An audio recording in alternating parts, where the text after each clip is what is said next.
Sauerkraut. I used to hate it, but now, since I make it myself, I love it.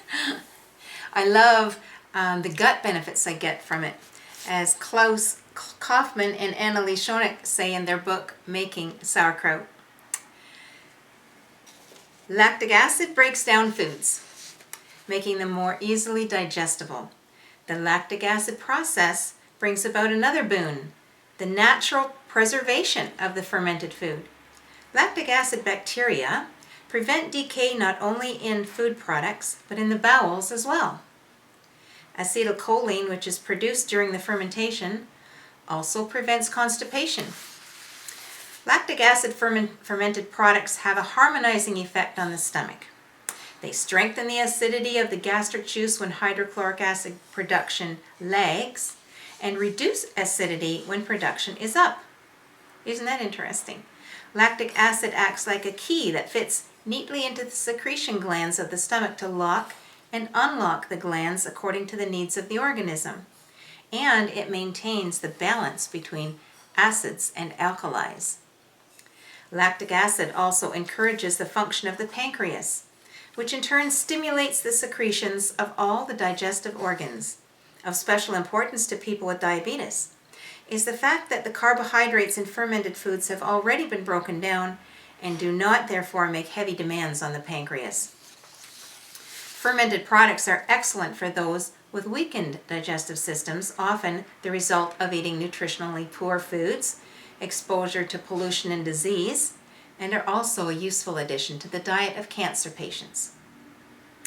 Their positive effect lies in their regular use, not in consuming vast quantities sporadically. You got it? Daily use.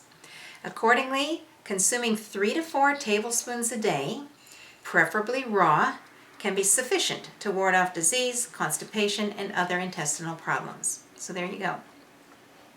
Most commercially available sauerkraut is pasteurized, merely to provide its shelf life, but be under no illusion, the pasteurized product does not hold the same healing properties that naturally fermented product does.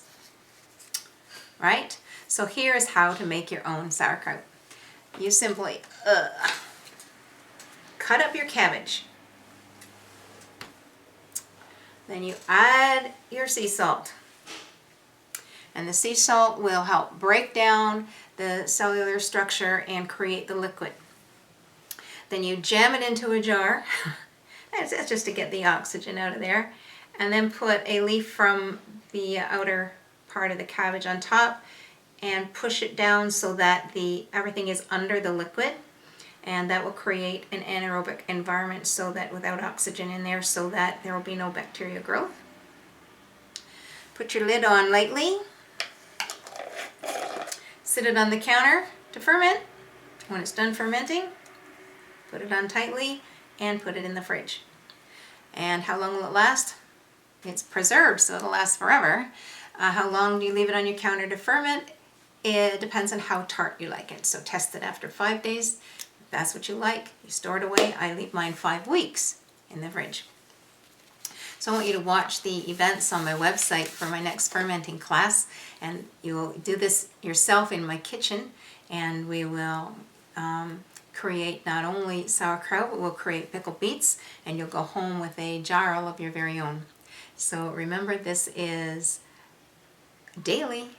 Enjoy.